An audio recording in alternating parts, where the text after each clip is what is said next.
लिखा है who is the anti Christ, question mark. असत्य से भरा हुआ पशु, असत्य से भरा हुआ पशु। मैं कुछ सेकंड इसको रख रहा हूं दोस्तों, देख लीजिएगा प्लीज।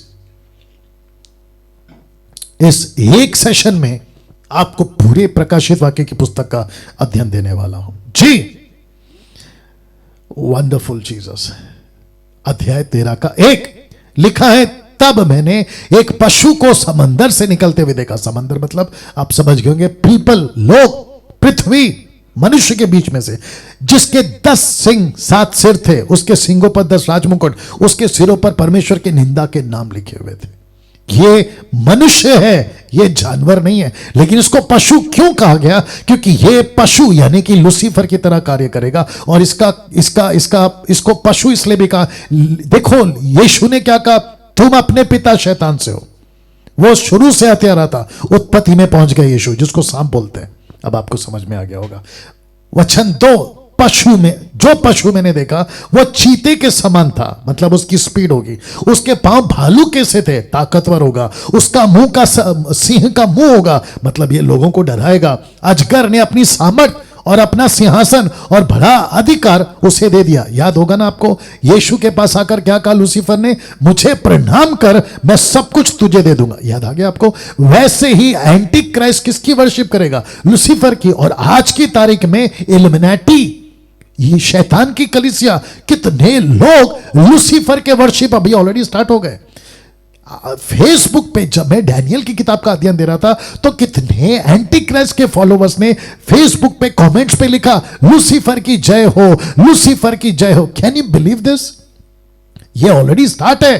तो लूसीफर क्या कहेगा? एंटी क्राइस्ट को अपनी ताकत देगा। ये पॉलिटिकली भी पावरफुल होगा और रिलीजियसली भी पावरफुल होगा, जिसके चलते one government, one religion, one king या वन रूलर ये बन जाएगा। इसको सपोर्ट देने के लिए आ रहा है। वचन 11 में लिखा है, फिर मैंने एक पशु को पृथ्वी पर से निकलते देखा, जैसे पिता परमेश्वर ओल्ड टेस्टमेंट में, न्यू टेस्टमेंट में यीशु और कलीसिया के युग में पवित्र आत्मा अचानक से आ गया, वैसे ये आएगा अचानक से। इसको कहीं से पैदा नहीं होगा, ये अचानक आ जाएगा। लिखा है, पृथ्वी में से निकलते हुए देखा, उसके मेमने के से 2 सिंग थे, वह अजगर के समान बोलता था। पवित्र आत्मा क्या कर रहा है? यीशु की बातों को ले रहा है। पवित्र आत्मा क्या कर रहा है? परमेश्वर पिता की बातों को ले रहा है। पवित्र आत्मा क्या कर रहा है? कलीसियाओं को तैयार कर रहा है। यह झूठा नबी दोनों का सहारा लेकर आगे बढ़ेगा। नाउ वचन 14, यह उसकी मूर्ति बनवाएगा। किसकी? एंटी क्राइस्ट की। वचन 15, यह कहेगा मूर्ति की पूजा करो, अगर नहीं करोगे तो मरवा डालूंगा। और सबको इसने क्या कहा?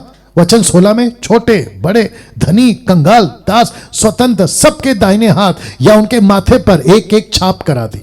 वचन 17, इसको छोड़ जिस पर छाप, अर्थात उस पशु का नाम या उसके नाम का अंक हो, और कोई लेन देन नहीं कर सकेगा, अन्य कोई लेन देन नहीं कर सकेगा। दूसरे शब्दों में, आप शॉपिंग मार्केट नहीं जा सकते, आप बनिया की दुकान में नहीं जा सकते, आप कपड़ा नहीं खरीद सकते, आप एटीएम से पैसा नहीं निकाल सकते, आप नौकरी जाकर सैलरी नहीं ला सकते, आपको कोई नौकरी नहीं देगा, आप चपरासी की होटल में किसी कहीं पे भी नौकरी नहीं मिलेगी। आपको एक ही शर्त पे नौकरी मिलेगी, एक ही शर्त पे एटीएम से पैसा मिलेगा। गाड़ी में पेट्रोल तक नहीं भरा पाओगे, पेट्रोल पंप में एक ही शर्त पे, माथे पे निशानी दिखाओ या हाथ में निशानी दिखाओ, तब लेन देन कर सकोगे। सोच के देखिए, क्या ऐसे युग में आपको जीना है या फिर यीशु के कलीसिया रैप्चर में उठाया जाना? ये चुनाव आपको करना है। वचन 18 लिखा है कि ज्ञान इसी में, जिसे बुद्धि हो वह पशु का अंक जोड़ ले, वो पशु का अंक जोड़ ले। यह पशु नहीं है, वचन कहता है, क्योंकि वह मनुष्य का अंक है, उसका अंक 666 है।